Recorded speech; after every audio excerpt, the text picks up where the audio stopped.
Hello there, welcome to a new episode of the Electronic Corner. Now, some of you may have noticed that last week nothing was uploaded on YouTube. Why?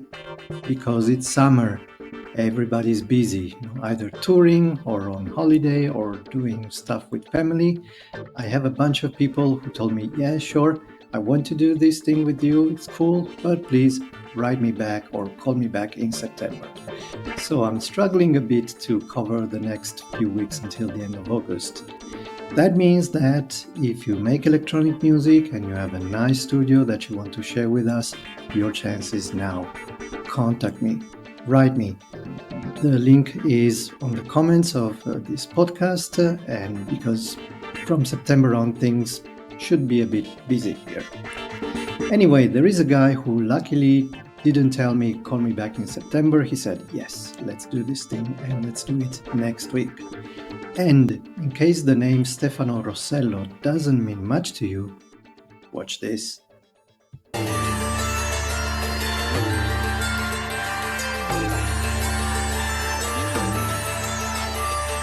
That's right, and I'm talking especially to you, fans of horror movies.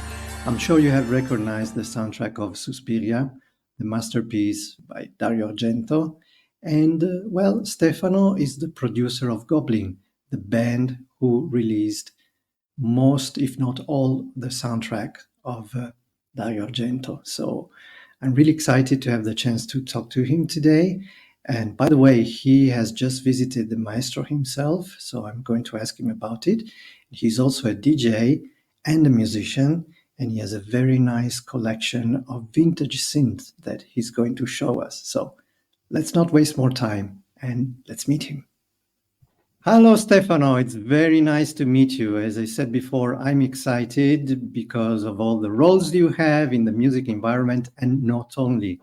You have recently met the great maestro Dario Argento. So before we dive deep into music, I have to ask you, how was it? How is it to meet him? How is he as a person? Yeah, he's a great artist, a great person. Is was really comfortable to stay in his house. Um, he's invite me because I print a whole film of him, le 5 giornate, 5 days, and he want meet me for thank you for tell me thank you for do this for Italy, because in Italy this film was out of print for a long time, and I I do that with my label. It's my first production of a movie because my label is a record label. So I do a lot of soundtrack, also of Dario Argento, and so he made me. It was a really good time. We speak about movie. We speak about director like Antonioni, like Kubrick. Was a really special time for me. So from my understanding, he's a humble person, right? He's not one of those who say, hey, I'm Dario Argento, and who are you? No, absolutely. It's really spontaneous, and he liked to talk about movie, music, and films. So he like to have a new energy in his house. That's great. And of course, the other connection you have with Dario Argento is because of Goblin, the band who has released most, if not all, the soundtrack of his movies. And you're the producer of Goblin. Now, producer is Yes. kind of like a broader term when it comes to music. So in this case, it means that they release their music through your record company, Rustblade, right? Yes. For example, Oh, I yeah. do that.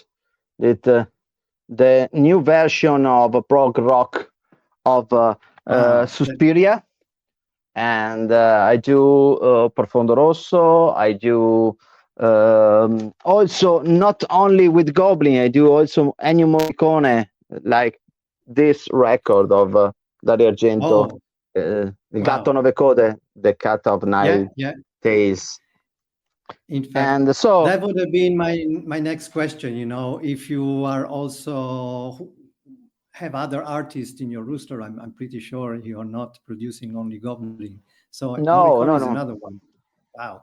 Yeah, there's another one, but I have also some artists from alternative chain like Lydia Lunch, Edward Hmm. Caspel of Legendary Pin Dots.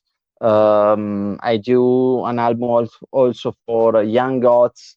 One guy of Estudendo Baute called Ephemanite, and Mhm. also I have some project inside my label, like this one. This one is the last one of my project, is called Tibia. Is a retro synth wave project with soundtrack inspiration. So um, Mhm. I Wow. do music too. So Yeah. Of course, we will talk about that also. So, what does it mean exactly to produce, to be the producer of a band or of an artist as the owner of a record company? What is your role? What do you do? I try to find a contract to. I try to find the good music for my label from the beginning, and when I find a good artist, I write him to do something for my label, and after that he send me the master, and I find the good packaging and everything to print, and after that I sell to my distribution in around the world.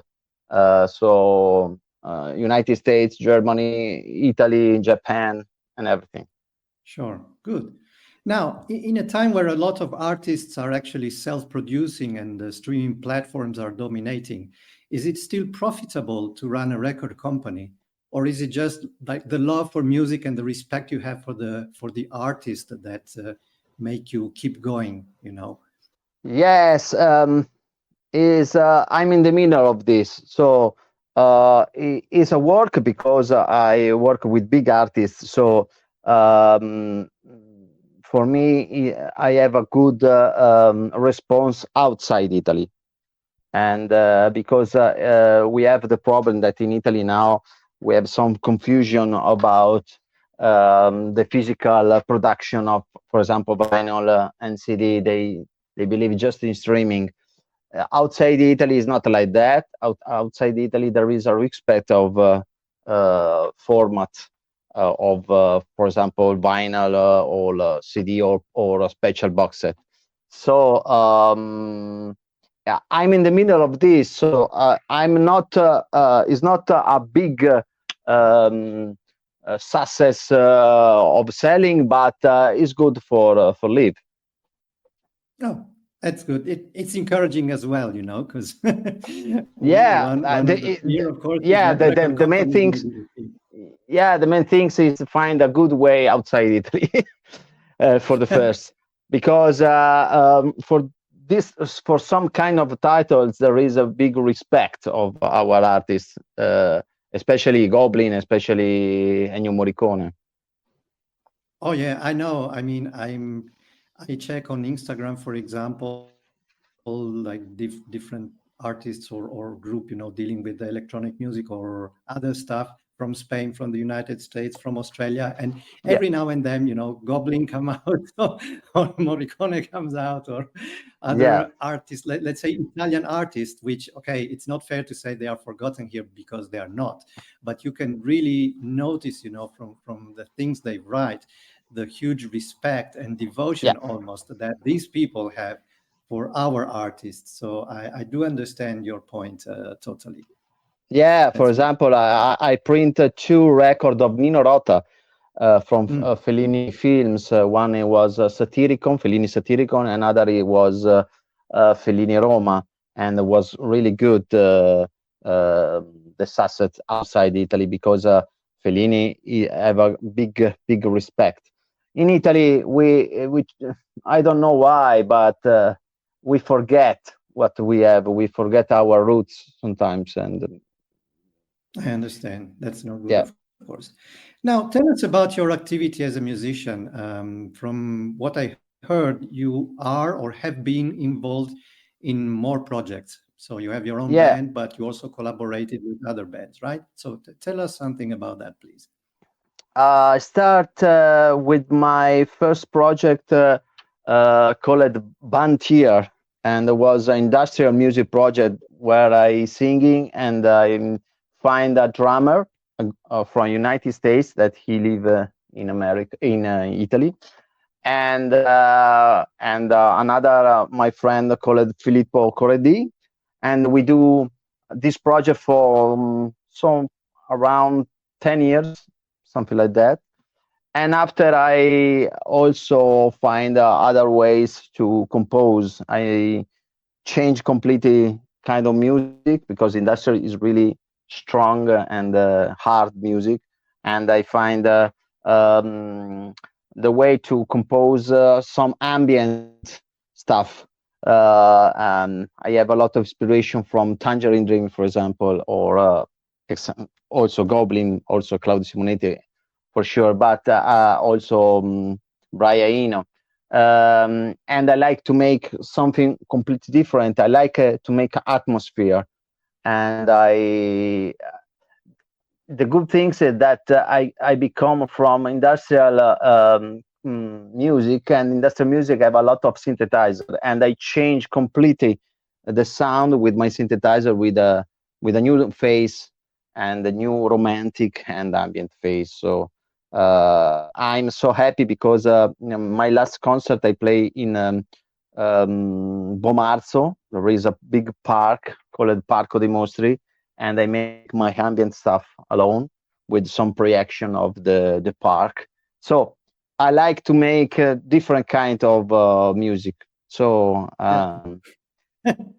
Yeah, I noticed that. And I also noticed some nice synthesizers behind you. You mentioned that. And so I think this is the perfect time to have a short tour of your studio. Now, usually people prepare a sort of tutorial, which I add later than to the interview during the editing of the episode. But today we're doing something different. We're doing it live. You agreed to show us your yeah, toys yeah, during the of course. interview, and I'm very happy about that. So please go ahead, grab your phone, and show us whatever you want.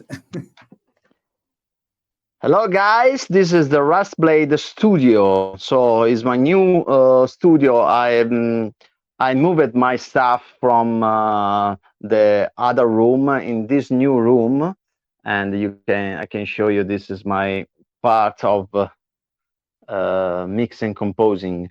Um, I like to introduce some of my keyboards of my stuff.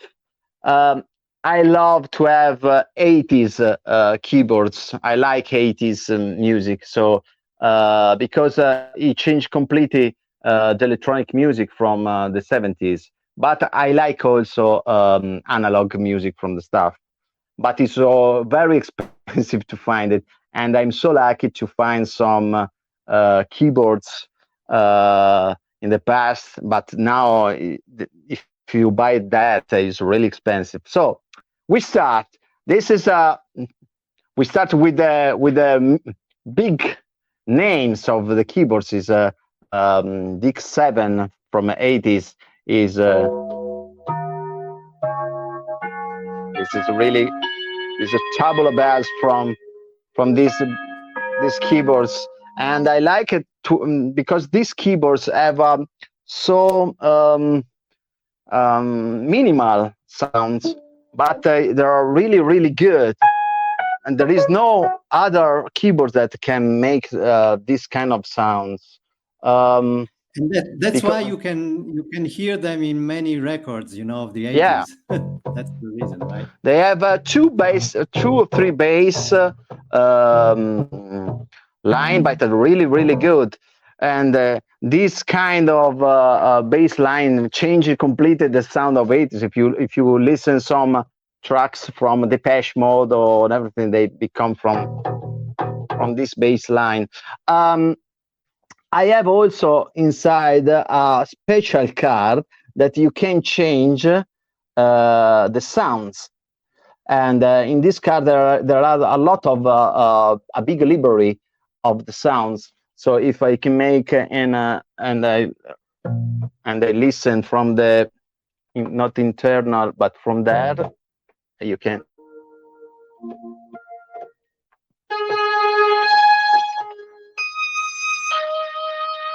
So this is it, DIC7, one of the best keyboards from the 80s. I talk about that with Claudio Simonetti. Claudio Simonetti told me that he composed a lot of music from these keyboards. For example, the track Demon from the film Demony, and he do the bass line from this. So we change and we move it on Juno 100 106, 106. So this, I'm so lucky that I have this synthesizer, because this synthesizer is different from DIC7 because it's analog, and the sound is really strong from this synthesizer. And if you find the sound, and you can make different kind of sound if you change, you have a lot of editing from this keyboard. So I think this is for me the best keyboards from the 80s, because it's analog, and you have the memory, and this is the good things that you can change in and save the sound. And also the bass line and the filter is really amazing.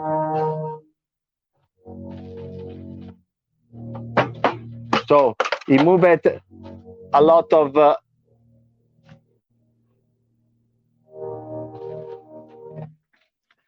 I love these keyboards a lot. After that, we have SY77. This keyboard is like DIC7, but with more voices. So you can make also more ambient sound with this, and orchestral sound. Is an evolution of DIC7. So this synthesizer is, and the quality is amazing. If you're recording with this, especially if you make soundtrack on everything, is amazing. So it's also from Yamaha, I guess, right? Since yeah. It's the evolution. Okay. Was the next step of Yamaha. Okay. And it's really heavy. So after that, we have a Korg Zeta 1. And I like that because he have amazing arpeggiator, and is a middle from analog and digital synthesizer. But the sound is really good. I make a lot of bass line and atmosphere sound with this synthesizer. You have also XC from.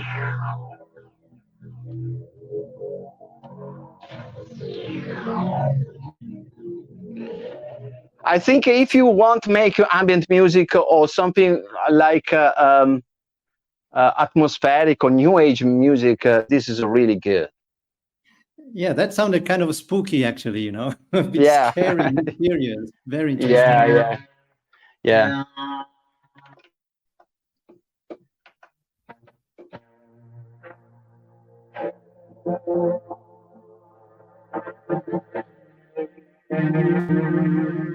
Yeah, it's a little bit scary, it's true.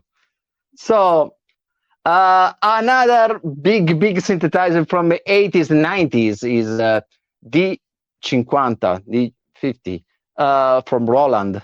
And this is another big synthesizer that with this they make a lot of music from pop music, like Michael Jackson, Whitney Houston and everything, but also music from horror movie of the 80s, like John Carpenter and everything. So they have a really good paid pad.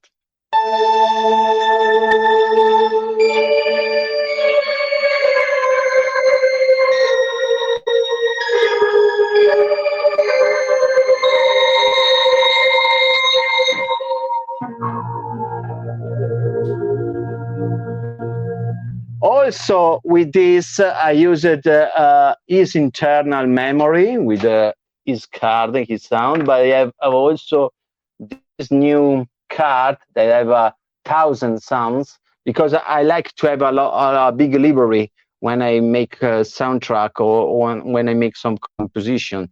And this keyboard is amazing for this.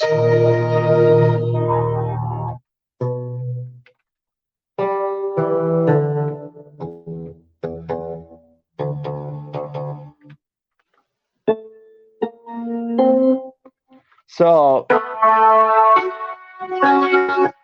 also these keyboards have a minimal sounds, but these are really good when you're recording. So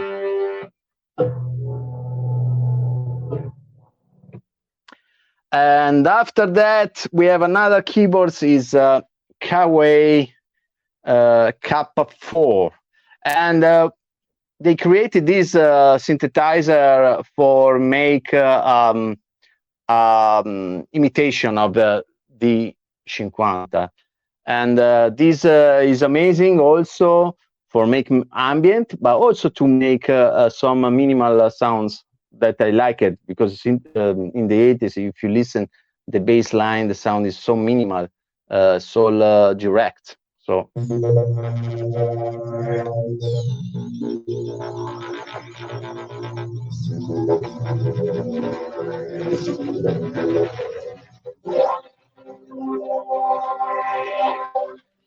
So after that, I have some machine for make a loop. This is the loop station, and I use this to make looping from the synthesizer. And after that, I make some composition and I put in the computer. So it's something like sampling. Call it in Italia campionatore, don't know, sampler. Yeah, simpler. Like Simpler. and the qualities are good, really good, and I like to make some improvisations, so spontaneous sounds with this. After that, I buy new stuff from Behringer, and I love this synthesizer because it's an evolution of Juno, and the sound is really, really good. And the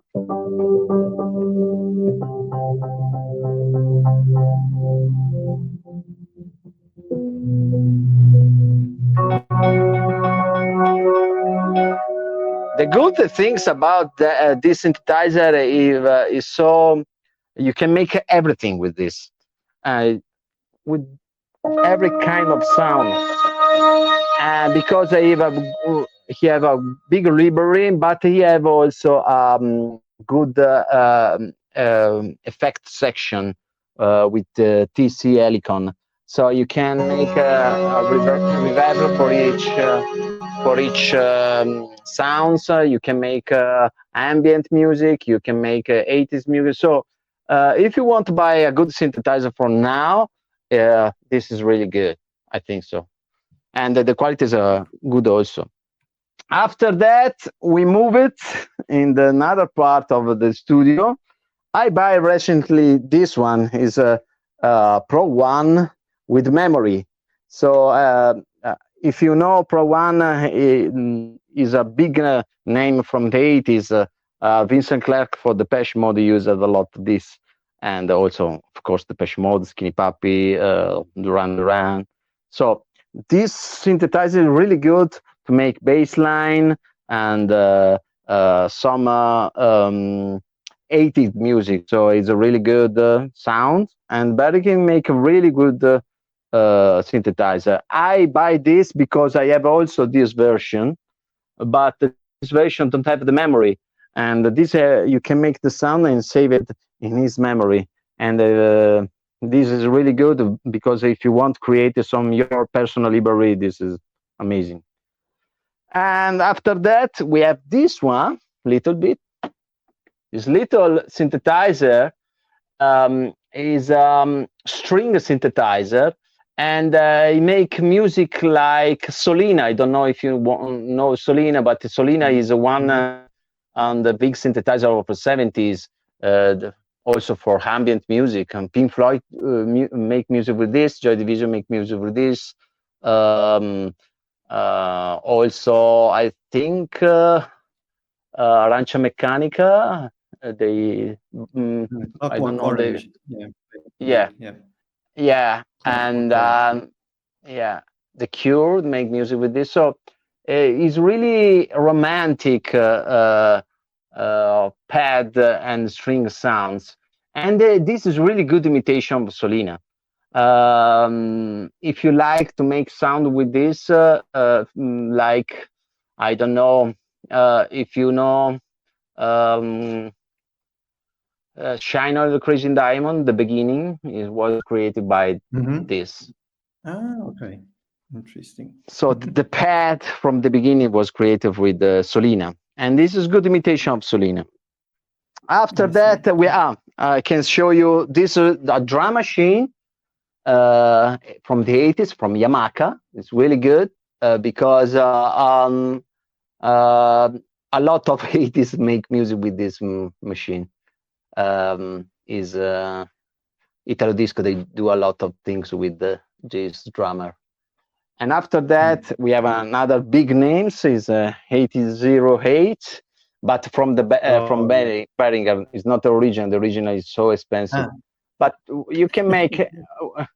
I use it this especially for the kick because I like the kick of 808. So I love it. Um, Now I show you a new entry. It's a micro freak, and I love this because it's so little, so small, and I can you can take in this for make live music, and you have also the vocoder microphone, and I love it. I like to because it's digital, but it's I have an analog implementation, so you can create a really good sounds for this. And That's by also, Arturia, right? yeah, The Arturia, maker. Yeah, yeah. I yes, have all their virtual products, so that's why it looked familiar. yeah, but Arturia with this, I love this because it's so little, so soft also, and you can make in your bag and make sounds whatever you want. So another bigger one is this one, and I love this machine, this little machine. This is from Roland, is MHE 101, and you have a big library of all the Roland stuff from Juno, from Prophet, from all the stuff from Roland. And if you want to find some old sound of good sounds in a little machine, you can do with this. Also, you can play with this little key, and you have four tracks, so you can change the sound, make also arrangement with this. It's like a groove box, but with really good sounds. And I make this also with this little that is a drum machine, and you have all the library of Roland, 808, 909, 707. So a lot of drum machine for London is inside that, and you have one, two, three, four, five, six track of drum to make together. So it's amazing. It's a little, but it's really strong. And after that, we have imitation of Moog, so Model D, and I use it. I like it, but sometimes it's so difficult to make music with this old imitation of Moog. So you must try to find a good tune, but the sound is really strong. It's like a Moog. It's not really like a Moog, but is real near Moog, Mini Moog. So after that, I show you my first synthesizer, and there was this one, and there is Roland SHK 101. And with this, I make a lot of noise from the beginning, and I make a lot of techno music. Also with this machine that is new from Behringer, and you with this and this you can make really hardcore, and techno music. And after that, this is the real old stuff from the studio. And this, I think, is for 17. And I buy from an old man that use it just for make bass line in the band. And but it's amazing. I saw this also with Vincent Clark in some video of the Depeche Mode in the beginning of the Depeche Mode, and use this to make bass line also. And this is I have also a laptop guitar, but it's closed. But I think we just focus on the synthesizer. And the Yeah, last I one, think there's and enough material. yeah, and the last one is this. Um, Claudio told me buy this because you have a big library and it's so strong to find piano or other sounds. So you can find a lot of sounds and use it also for MIDI in my program Logic where I make Mhm. music. Okay, So so you use Logic then to record music. yeah, of course, use Logic, but because also my other partner use Logic, so I make music, I make the production, and after the final mixing and mastering, he do my partner Justin in Bologna. So I see. this is. Okay, I have a two great. monitor of Yamaha and a sub to make mix, try to make good mixing. So and Mhm. this is it. Wow, that was really something. Thanks a lot for the detailed explanation, and the panorama is gorgeous, I must say. And Yeah. I used also some virtual instrument in my studio. So oh yeah, that's uh, what I wanted I, to ask. In fact, so I with use these it. virtual sounds you need also. Okay. Yeah. For example, I have a Solina here that I told you, like I told you before. So this Mm. is the virtual. Yeah, the Arturia reproduction. Yeah. And but I love it to have also this one. Can show you just one second. Uh, Studio here. I have DX7 also, but I love to have Prophet also. So imitation of Prophet.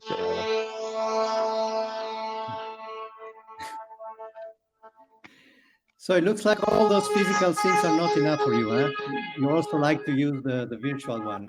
Yeah, the good things I have a virtual that you have if you need a fast idea to make some sounds, you can find it. And if you have, I like to have a physical approach on the machine because it's Mm. so good when you make music with the machine. But virtual help you a lot in the composition, and if you need something of a specific for your composition, for example, a specific pad, and you don't have in the other machine, you're recording fast, so it's good. Mm. So what do you think of the sound quality of these recreation by Arturia, for example? Can they compare to Uh, the original, or can you tell the difference? I think if you want to find analog sounds from the synthesizer, you can't create it by virtual. It's really difficult, and you listen a little bit when you're recording because it's more strong the sound from the analog stuff. For digital, I think is near. But I told you I have a lot of digital synthesizer, and when I make the recording, you listen to the difference sometimes. Especially, for I example, understand. DX7. DX7 is so simply synthesizer, but it's strong. And when you're recording this, when you record a bass line from them, uh, just for recording is okay. When you're recording from Arturia, for example, you must make a EQ, you must change a little bit the sounds because, you know, DX7 is a standard, is a standard sound Yeah, of from, course. and Arturia is a approximation of the sound. Mm. It's not really the sound. I got your point. Okay. Well, thanks a lot, Stefano, for the time you dedicated to us. And No now problem. It I was give a you a pleasure task. for me. I give you a task. You must convince Claudio Simonetti to be my guest also. Oh, I of say it course. publicly. So Yeah, yeah. everybody can hear now. So now this is a job I give you, and it would be really great, actually. But No, thanks a no, lot no, no. for sharing your knowledge and your experience. And yeah, well, take care. Take care too, and I say hello to your people. Thanks to give me the possibility to show my studio and my staff, and thank you a lot for the space and your transmission.